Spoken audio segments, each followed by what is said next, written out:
ఆంధ్రజ్యోతి పరిశీలన అంటూ ఒక ఇంట్రెస్టింగ్ వార్తను ఆ పత్రిక తెలంగాణ అండ్ ఆంధ్రప్రదేశ్ ఈ రెండు ఎడిషన్లను కూడా బ్యానర్ ఐటమ్గా ప్రచురించింది సార్. ముందుగా తెలంగాణ ఎడిషన్లో ఏమొచ్చిందో చెప్తాను. అందరూ పేదలే, రాష్ట్ర జనాభా 3.5 కోట్లు, తెల్ల రేషన్ కార్డుల లబ్ధిదారులు 3.25 కోట్ల మంది. రాష్ట్రంలో మొత్తం 1,22,324 కార్డులు ఉన్నాయి సార్. కొత్తగా 2.5 లక్షల కార్డులు ఇవ్వడానికి సర్కార్ నిర్ణయించుకుంది. అప్పుడు 3.35 కోట్లకు చేరనుంది లబ్ధిదారుల సంఖ్య. దారిద్ర్య రేఖకు పైన ఉండేది 15 లక్షల మందే. 10 లక్షల మంది ఉద్యోగుల కుటుంబాలు ఏమయ్యాయి? పెన్షనర్లు, కాంట్రాక్టర్లు, వ్యాపారులు, మిల్లర్లు ఎక్కడ? రాష్ట్రంలో 25 లక్షల కార్లు ఉన్నాయి. వారిలో కార్డులు లేని కుటుంబాలెన్ని? ప్రైవేటు ఉద్యోగులు, వైద్యులు, వృత్తి నిపుణులు ఏమయ్యారు? అనర్హులకు ఆహార భద్రత కార్డులు పొంతనలేని లెక్కలు అంటూ. ఇక ఆంధ్రప్రదేశ్ ఎడిషన్లో అయితే ఒక కార్టూన్ కూడా వేశారు సార్. ఒక రేషన్ షాప్ దగ్గర ఒక కారులో వచ్చి రేషన్ తీసుకెళ్తూ ఉన్నారు, సూటు బూటు వేసుకుని. అది కూడా అక్కడ కార్టూన్ వేశారు సెటరిక్గా. అంతా పేదలేనా, ప్రతి పరుగులో బేద అరుపులేనా? 1.71 కోట్ల కుటుంబాల్లో 1.45 కోట్ల కుటుంబాలు పేదవే. రేషన్ బియ్యం వండుకుని తినే నిజమైన పేదలు 10% అంటూ ప్రచురించారు సార్. అండ్ కొన్ని గణాంకాలు కూడా ఇచ్చారు. వీరంతా పేదలేనా అని విత్ క్వశ్చన్ మార్క్. రాష్ట్రంలో మొబైల్ యూజర్లు 8.2 కోట్ల మంది. ఇది 2022 సామాజిక సర్వే ప్రకారం సార్. 2 సిమ్లు వాడుతున్న వాళ్ళు కోట్లలోనే ఉన్నారు. ద్విచక్ర వాహనాలు 1,22,56,669, కార్లు 10,56,891. సార్ ఇవన్నీ చూస్తే కనుక పేదలు తక్కువ మంది ఉంటారు, దారిద్ర్య రేఖకు పైన ఉండేవారే ఎక్కువ ఉన్నారు. కానీ రేషన్ కార్డుల సంఖ్య అయితే తెలుగు రాష్ట్రాల్లో ఎక్కువగా ఉంది సార్. నీతి ఆయోగ్ లెక్కల ప్రకారం తెలుగు రాష్ట్రాల్లో పేదరికం తగ్గుతుంది అని చెప్పేసి, కానీ రేషన్ కార్డుల సంఖ్య మాత్రం పెరుగుతోంది సార్. ఎందుకు ప్రభుత్వాల లెక్కలు ఎట్లుంటాయంటే మీకు ఉదాహరణ, మీరు ప్రధానమంత్రి నరేంద్ర మోడీ రోజు ఉపన్యాసం ఏంటి? ఎకానమీ బ్రహ్మాండంగా పరుగులు తీస్తోంది, దేశంలో పేదరికం భారీగా తగ్గుతోంది అంటున్నాడు. మరోవైపు వికసిత భారత్ వైపుగా దూసుకెళ్తున్నాం, 4th లార్జెస్ట్ ఎకానమీ అయ్యాం, 3rd లార్జెస్ట్ ఎకానమీ అవుతున్నాం. ఇది కదా ఒక స్పీచ్లో స్టార్టింగ్లో ఇది చెప్తారు. మధ్యలో ఏం చెప్తారు? 80 కోట్ల మందికి ఉచిత ఆహార ధాన్యాలు ఇస్తున్న ప్రభుత్వం మాది అంటారు. ఈ రెండింటికి ఏమైనా సంబంధం ఉందా? మీరు దేశ ఎకానమీ శరవేగంగా అభివృద్ధి చెందుతుంటే 4th largest economy 3rd largest ఎకానమీగా రూపుదిద్దుకుంటుంటే మరి ఎందుకు ఇంకా 80 కోట్ల మంది ప్రజలు 140 కోట్లలో ఉచిత ఆహార ధాన్యాలపైన ఆధారపడి బతకాలి? మీరే రెండు ప్రభుత్వ లెక్కలే కదా. అంటే 80 కోట్ల మంది ప్రజలు ఉచిత ఆహార ధాన్యాలు ఇస్తే తప్ప బతకలేని పరిస్థితిలో దేశం ఎందుకుంది అంటే ఏదో ఒకటే నిజం కదా. ఇప్పుడు మీరు ఇస్తున్నది 80 కోట్ల ప్రజలకు ఉచిత ఆహార ధాన్యాలు ఇస్తున్న మాట నిజం కాదని వారు అనలేరు. ఆ స్కీమ్ ఎక్స్టెండ్ చేస్తూనే ఉన్నారు. అంటే ఆ అవసరం లేని వారికి కూడా ఓట్ల కొరకు మేము ఉచిత ఆహార ధాన్యాల పథకాన్ని ఎక్స్టెండ్ చేస్తున్నామన్నా ప్రభుత్వం ఒప్పుకోవాలి. లేదా ప్రజలు నిజంగానే ఆకలి కేకలు ఉన్నాయి, అందువల్ల అభివృద్ధి లేదు, ఆర్థిక వృద్ధి లేదు, ఈ 4th లార్జెస్ట్ 3rd లార్జెస్ట్ అనేది బోగస్ లెక్కలు, ఇది నిజం కాదు అని ఒప్పుకోవాలి. మరి రెండిట్లవుతుంది అని అర్థం ఉందా? అంటే ఎవరైనా ఓడన్నాడట, నా కుటుంబంలో అందరూ అద్భుతమైన సంపన్నులుగా ఉన్నారు కానీ నా పిల్లలు అడుక్కుంటున్నారు. రెండిట్లా సాధ్యమవుతుందండి? అద్భుతమైన సంపన్నులుగా ఉన్న తర్వాత అడుక్కోవాల్సిన కర్మేం పట్టింది? అంటే నీకు నిజంగానే ఎకానమీ వేగంగా పరుగులు తీస్తుంటే ఉచిత ఆహార ధాన్యాలు ప్రభుత్వం ఇచ్చి ఉచిత ఆహార ధాన్యాల మీద ఎందుకు ఆధారపడాలి? నేనేమి ఉదాహరణ నేనే ఉన్నా, నేను ఎప్పుడు నా లైఫ్లో ఉచిత ఆహార ధాన్యాలు తీసుకోలే రేషన్ బియ్యం. మరి నేను ఆధారపడలేను కదా. అంటే సంథింగ్ ఈజ్ సీరియస్లీ రాంగ్. నాకు ఇప్పుడు గుర్తు ఆ అక్షరాస్యత ఉద్యమం అప్పుడు ఒక జిల్లాలో జిల్లా జనాభా కన్నా అక్షరాస్యత ఎక్కువ ఉన్నారు. ఇలాగే టీవీలో అడిగాను నన్ను, ఇదేంటి జిల్లా జనాభా కన్నా అక్షరాస్యత ఇట్లా ఎక్కువ ఉంటుందంటే, ఏమో పక్క జిల్లాల వాళ్ళు కూడా చదువు చెప్పిందేమో అన్నా. ఇటుపక్క జిల్లా అటుపక్క జిల్లా వాళ్ళకు కూడా చదువు చెప్పడం వల్ల వాళ్ళ అక్షరాస్యత లెక్కలు జనాభా లెక్కలు దాటి ఉండాలి. ఇప్పుడు అలాగే అనుకోవాలి. ఇప్పుడు మీకు ఉదాహరణ తెలంగాణ తీసుకుంటే కేవలం 15 లక్షలే ఏది మీకు దారిద్ర్య రేఖకు ఎగువన ఉన్నవారు, ఇప్పుడు కొత్తగా 2.5 లక్షల రేషన్ కార్డులు ఇవ్వబోతున్నారు. అంటే 3,35,00,000 మంది మీకు రేషన్ పేదవాళ్ళే. సో ఇప్పుడైతే సన్న బియ్యం కూడా ఇస్తున్నారు కనుక, ఒకప్పుడన్నా దొడ్డు బియ్యం, చాలామంది దొడ్డు బియ్యం కూడా తీసుకునేవాళ్ళు. దొడ్డు బియ్యం దోశలకు, ఉత్తప్పలకు దొడ్డు బియ్యమే టేస్టీగా ఉంటుంది. ఉత్తప్పం చేయాలంటే మీకు నార్మల్ సన్న బియ్యం పోస్తే ఆ రుచి రాదు. అందువల్ల ప్రత్యేక గుణం. మేము కూడా మా ఇంట్లో ఒకరోజు ఉత్తప్పం ఎంత చేసినా టేస్ట్ వస్తలేదు. మా కోబ్రదర్ వాళ్ళ ఇంటికి వెళ్తే టేస్ట్ ఉంది. మా వదిన అడిగాము, ఏంటి మీ దగ్గర ఉత్తప్పం ఇంత టేస్ట్ ఉంటుంది, మా మేడం చేసేది ఇంత చేసినా టేస్ట్ వస్తలే, బాగా వంట చేస్తుంది కానీ అంటే, మీరు ఏ బియ్యం వాడుతున్నారు అన్నాడు. అంటే సన్న బియ్యం వాడుతాం. సన్న బియ్యం వాడుతాం రుచి రాదు, రేషన్ బియ్యం వాడాలి అని. అప్పుడు మా పనమ్మకి చెప్పి, అమ్మ ఎక్కడన్నా రేషన్ బియ్యం వెతికి తీసుకురామ్మా అని చెప్పి రేషన్ బియ్యం తెప్పించుకొని అప్పుడు టేస్ట్ వచ్చింది. అందువల్ల దోశ మీకు కావాలంటే రేషన్ బియ్యమే టేస్ట్ వస్తుంది. అందుకొరకు రేషన్ బియ్యం కూడా తీసుకుంటుంటారు. కొన్నిటికి రుచి వాడుతూనే వస్తుంది, దొడ్డు బియ్యంతో వస్తాయి. కానీ ఇప్పుడు సన్న బియ్యం ఇచ్చే వరకు, ఒకప్పుడన్నా ఆ రేషన్ బియ్యం పేదవాడు కూడా తినేవాడు కాదు, పక్క షాప్లో అమ్ముకునేవాడు. ఇప్పుడు తినే బియ్యం వస్తుంది కనుక ఇక అందరూ కూడా ఎగబడతారు. ఈ వ్యక్తిగతంగా ఆనెస్టీ ఉండాలంటే సాధ్యమే కాదు. ఫ్రీగా వస్తే ఫినాయిల్ అయినా తాగుతారు, ఇన్స్టాల్మెంట్ మీద ఇస్తామంటే ఈ ఫీల్ టవర్నైనా కొనేస్తారు మన దగ్గర. సో అందువల్ల వ్యవస్థలు పనిచేయాలి. వ్యవస్థలకు ఏంటి, ఓట్లు కావాలి. ఓట్లు కావాలి కనుక దేశంలో అందరికీ రేషన్ కార్డులు ఇస్తాం. ఇప్పుడు చూడలేదు, మహిళలకు ఉచిత బస్సు పథకం ఉంది. మీకు ఉచిత ఉద్యోగస్తులకు కూడా ఉచితమే. వాళ్ళకి నిజంగా అవసరమా ఉచిత బస్సు పథకం? ఆ వివక్ష ఎక్కడైనా ఉందా? నెలకు ₹1,00,000 ఉద్యోగం తీసుకునే మహిళ కూడా ఉచిత బస్సు పథకాన్ని ఎందుకు పొందాలి? ఆన్సర్ ఉందా? లేదు. సో ఎందుకు అంటే, మన దేశంలో సబ్సిడీలు అంటే రాజుల సొమ్ము రాళ్ల పాలు అంటారు.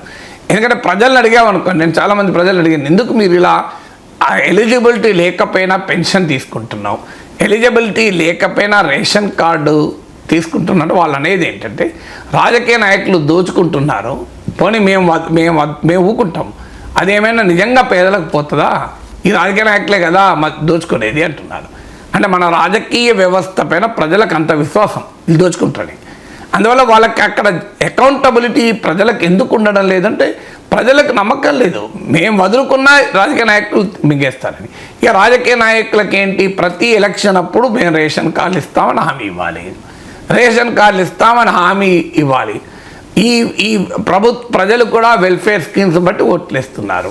అందుకే చంద్రబాబు నాయుడు కూడా జగన్మోహన్ రెడ్డితో పోటీ పడాల్సి వస్తుంది కదా. ఒకప్పుడు 2004లో ఉచిత విద్యుత్ అని రాజశేఖర రెడ్డి ప్రామిస్ చేస్తే, నేను ఎట్టి పరిస్థితులు ఇవ్వను, ఓడిపోయినా మంచిదే, ఉచిత విద్యుత్ ఇస్తే కరెంటు తీగలు మీద బట్టలు ఆరేసుకోవాలి అన్నాడు చంద్రబాబు నాయుడు. వాస్తవంగా ఉచిత విద్యుత్తు సంక్షేమ పథకమే కాదు, మెట్ట ప్రాంత రైతులకు ఆదుకోవాల్సిన బాధ్యత కూడా. ఎందుకంటే మాగాని ప్రాంతంలో నీటి వనరులు ఉన్న చోటునేమో చౌకగాను వాటర్ ఇస్తావు, మీకు మెట్ట ప్రాంతాలలో రైతులు ఎందుకు వివక్ష గురి కావాలి? అయినా చంద్రబాబు నాయుడు ఏమన్నాడు, ఇవ్వనన్నాడు. కానీ ఏమైంది, ఓడిపోయాడు. 2009కి వచ్చే వరకు ప్రతి ఒక్కరి అకౌంట్లో 2,000 వేస్తా అన్నాడు. అలా పెరిగి ఇప్పుడు సూపర్ 6 దాకా వచ్చింది. చంద్రబాబు నాయుడు మీరు పర్సనల్గా అడగండి, ఈజ్ నాట్ ఇంట్రెస్టెడ్. కానీ ఆయనకి అనివార్యం, గెలవాలంటే సూపర్ 6 ఉండాల్సిందే. ఇప్పుడు సూపర్ 6 చంద్రబాబు అమలు చేశాక రేపు జగన్ ఏం చేయాలి, సూపర్ 10 చేయాలి. దాన్ని మళ్ళీ చంద్రబాబు నాయుడు ఏం చేయాలి, సూపర్ 20 చేయాలి. ఇలా పెరుగుతూనే ఉంటుంది కదా. ఒక దశకు వచ్చే వరకు సూపర్ 100 అవుతుంది, బంపర్ హిట్ కావాలంటే. ఇక మరి పోటీ ఈ స్థాయికి వచ్చిన తర్వాత అంటే ప్రతి ఒక్కరూ అదనంగా కొంత ఇవ్వాలి. పెరిగే బిడ్డకు కావాలి కంప్లహాన్ అదనపు ఆహారం అని చిన్నప్పుడు అడ్వర్టైజ్మెంట్ చేసేవాళ్ళం మేము. మీ పెరుగుతున్న బిడ్డకు కావాలి అదనపు ఆహారం ఫారెక్స్ అని. సో అట్లా మా చిన్నప్పుడు, ఇప్పుడు వస్తున్నాయి అడ్వర్టైజ్మెంట్లు. సో పెరిగే బిడ్డలకు కావాలి అదనపు ఆహారం, పెరిగే ప్రజాస్వామ్యంలో ప్రజలకు కావాలి అదనపు పథకాలు. ఇప్పుడు ఏం చేయాలి? ఇప్పుడు మీకు బీఆర్ఎస్ ప్రభుత్వం రైతు బంధు, దళిత బంధు, పెన్షన్లు, ఉచిత విద్యుత్ ఇచ్చింది. కాంగ్రెస్ పార్టీ ఏం చేయాలి, దానికి యాడ్ చేయాలి కదా. యాడ్ చేసేటప్పుడు ఇంకో రైతు భరోసా, మీరు రైతు బంధు అన్నారుగా, మేము రైతు భరోసా ఇంకో 2,000 ఎక్కువిస్తాం. మీరు పింఛన్ అంటే మేము దానికి 1,000 ఎక్కువిస్తాం. మీరు అనంది మేము ఒకటి కొత్తది ఆలోచించినాం, బస్సులలో ఫ్రీ. ఇప్పుడు రేపు ఏం చేయాలి, మళ్ళీ కేసీఆర్ ఎలక్షన్లో పోటీ చేయాలంటే బస్సులల్లో మీకు కాంగ్రెస్ ప్రభుత్వం ఫ్రీగా మాత్రమే ఇచ్చింది, కానీ హైటెక్ బస్సుల్లో లేదు. నేను హైటెక్ బస్సుల్లో కూడా ఫ్రీ ఇస్తా. తర్వాత పార్టీ ఏం చేయాలి, బస్సులో ఫ్రీనే కాదు, బస్సు ఎక్కిన ప్రతి మహిళకు 10 రూపాయలు ఇస్తాం. ఇవ్వదు ఎట్లగలుగుతాం మరిగా. మీరు కనుక బస్సు ఎక్కితే ఎక్కి దిగండి, మీకు ఒక 10 రూపాయలు ఇచ్చేస్తాం.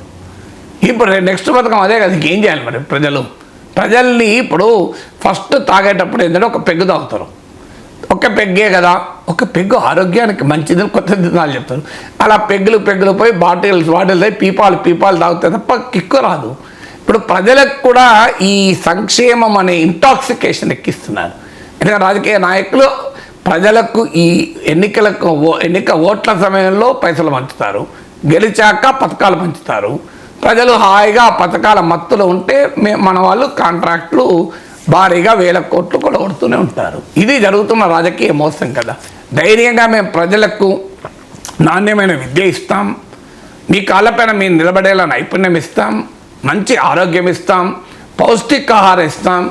నిజంగానే ఎవరికైతే తమ సంపాదనతో తాము బతకలేని వృద్ధులు ఉంటారు, వికలాంగులు ఉంటారు, అలాంటి వాళ్ళకి మేము సోషల్ సామాజిక భద్రత ఇస్తాం. ప్రతి ఒక్కరికి మేము ఉపాధి కల్పిస్తే ప్రయత్నం చేస్తాం. ఒక వైబ్రెంట్ ఎకానమీని క్రియేట్ చేస్తాం. తన కాళ్ళపైన తాను నిలబడేలా చేస్తాం. ప్రతి పొలానికి నీళ్ళు ఇస్తాం. ప్రతి మనిషి ఇంటికి మంచినీరు ఇస్తాం.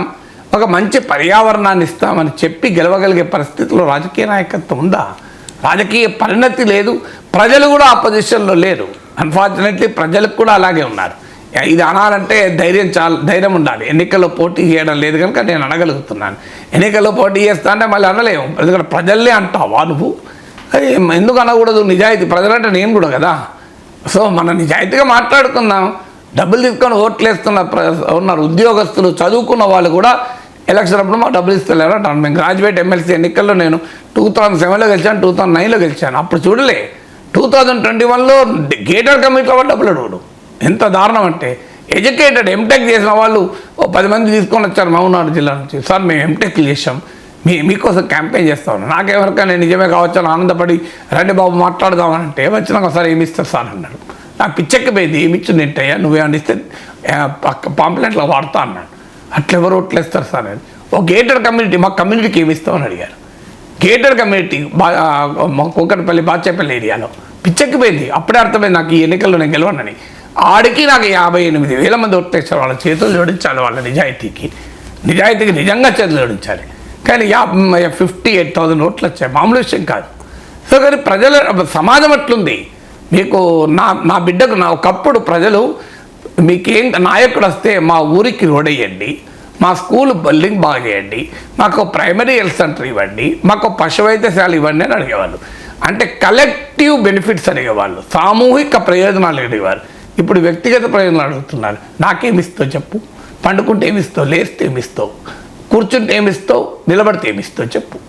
బయటికి వెళ్తే ఏమిస్తావు? వెళ్ళకపోతే ఏమిస్తావు? ఇది కదా అడిగేది. అంటే ఇలా ప్రజల్ని సోమరిపోతులుగా చేసే ఒక పొలిటికల్ ఎకానమీలో మనం బతుకుతున్నాం. అది ప్రపంచంలో అన్ని దేశాల్లో సంక్షేమ పథకాలు ఉంటాయి. అమెరికాలో కూడా ఫుడ్ కూపన్స్ ఉంటాయి, అమెరికాలో కూడా మిడ్ డే మీల్స్ ఉంటాయి తెలియకుండా. సో కానీ ఇలా దేశ ప్రజలందరినీ పేదలుగా చేసి దేశ ప్రజలందరినీ ప్రభుత్వ పథకాల లబ్ధిదారులుగానే మార్చేటువంటి పొలిటికల్ ఎకానమీ ఒక ప్రోగ్రెసివ్ ఎకానమీకి పనిచేయదు. కానీ ఇది ఎవరు గంట కట్టాలి? ఇప్పుడు ఏ పార్టీ ముందొస్తే ఆ పార్టీ ఉండదు, ఓడిపోతారు. సో ఆ పార్టీలు ఏం చేయాలి? ప్రజలు చైతన్యం అంటే ప్రజలు ఏమంటారు? రాజకీయ నాయకులు దోచుకుంటున్నారు సార్, మాకిచ్చే పింఛన్లతోనే మాకిచ్చే రేషన్ బియ్యంతోనే నాశనం అవుతుందా సార్ దేశం, మీరు ఏం చెప్తారు సార్ అని ప్రజలు అంటున్నారు. నిజమే, అది నూరు వాళ్ళు నిజం. మా కళ్ళ ముందర చూడండి సార్, బండి మీద పోయేటోడు బెంజ్ కార్లో తిరుగుతున్నాడు సార్ అంటారు. మీరు ఇంత ప్రొఫెసర్గా రిటైర్ అయ్యారు, మీరు కూడా బెంజ్ కారు తిరగలేరు సార్ జీవితంలో, మరి వాళ్ళు తిరుగుతున్నారు కదా సార్ అంటారు. నిజమే కదా అది. ఒక ఊరు ఏ అక్షర ముక్క రానాడు కూడా 50-30 లక్షలు 40 లక్షలు కారేసుకొని తిరుగుతున్న సందర్భాలు ఉన్నాయి కదా. మరి ఎందుకున్నాయంటే అలాగే ఉంది వ్యవస్థ, అట్లుంది. వాళ్ళు ప్రజలు చెప్పేది కూడా కరెక్టే, సో వాళ్ళు చెప్పేది కూడా తప్పని అనలేం కదా. అందుకే ఇలాగే ఉంటుంది. సోషల్ సెక్యూరిటీ అవసరమే. Amartya Sen development of freedom అనే పుస్తకంలో development should lead to 5 kinds of freedom అన్నాడు. ఒకటి ఇంటర్నల్ ఫ్రీడమ్, అంటే సహేతుకంగా ఆలోచించగలగాలి, సృజనాత్మకంగా భావ వ్యక్తీకరణ చేయగలగాలి అన్నాడు. అది క్వాలిటీ ఎడ్యుకేషన్తో వస్తుంది. ప్రొసీజరల్ ఫ్రీడమ్, ఈ అనవసరము నియమ నిబంధనలు రూల్స్ నుంచి స్వేచ్ఛ కావాలని. పార్టిసిపేటరీ ఫ్రీడమ్, ప్రజాస్వామ్యంలో ప్రభుత్వం ప్రతి నిర్ణయంలో ప్రజల భాగస్వామ్యం ఉండాలి. ట్రాన్సాక్షనల్ ఫ్రీడమ్ అంటే నాకు కావలసిన వస్తువులు నేను కొనుక్కోగలగాలి, వినిమయ స్వేచ్ఛ ఉండాలి అంటూ లాస్ట్కు ప్రొటెక్టివ్ ఫ్రీడమ్ అన్నాడు. రక్షిత స్వేచ్ఛ. రక్షిత స్వేచ్ఛ ఏంటంటే ఆర్థిక పోటీలో సమఉజ్జీలుగా లేని చతికిలబడుతున్న వారికి సామాజిక భద్రతా వ్యవస్థల ద్వారా రక్షిత స్వేచ్ఛ కావాలి అన్నాడు. ఎస్, ఒక పేదరికం ఉన్న దేశంలో, వెనుకబాటుతనం ఉన్న దేశంలో వి నీడ్ ప్రొటెక్టివ్ ఫ్రీడమ్. కానీ ప్రొటెక్టివ్ ఫ్రీడమ్ అందరికీ కాదు. ఒక వృద్ధుడు ఉంటాడు, నడవలేని పరిస్థితి ఉంటుంది, చేయబట్టుకొని నడిపిస్తాము. ఒక చిన్న పిల్లవాడు ఉంటాడు, అప్పుడప్పుడే తప్పటడుగులు వేస్తుంటాడు, పడబోతుంటే పట్టుకుంటాము. కానీ మంచి మధ్య వయసుకు వచ్చాక కూడా నేను చిన్నపిల్లలాగా తప్పటడుగులు వేస్తాను, నన్ను కూడా పట్టుకోవాలి అన్నా, నేను వృద్ధుణ్ణి, నేను పడిపోతాను, నన్ను కూడా పట్టుకోవాలన్నది మూర్ఖత్వం అవుతుంది కదా. కానీ అలా సమాజాన్ని మా నాయకత్వం తయారు చేసింది. ప్రజలను అడుగుదామంటే ప్రజలు చెప్పేది నేను కూడా న్యాయం ఉంది. అందుకే దేవుడే రక్షించుగాక.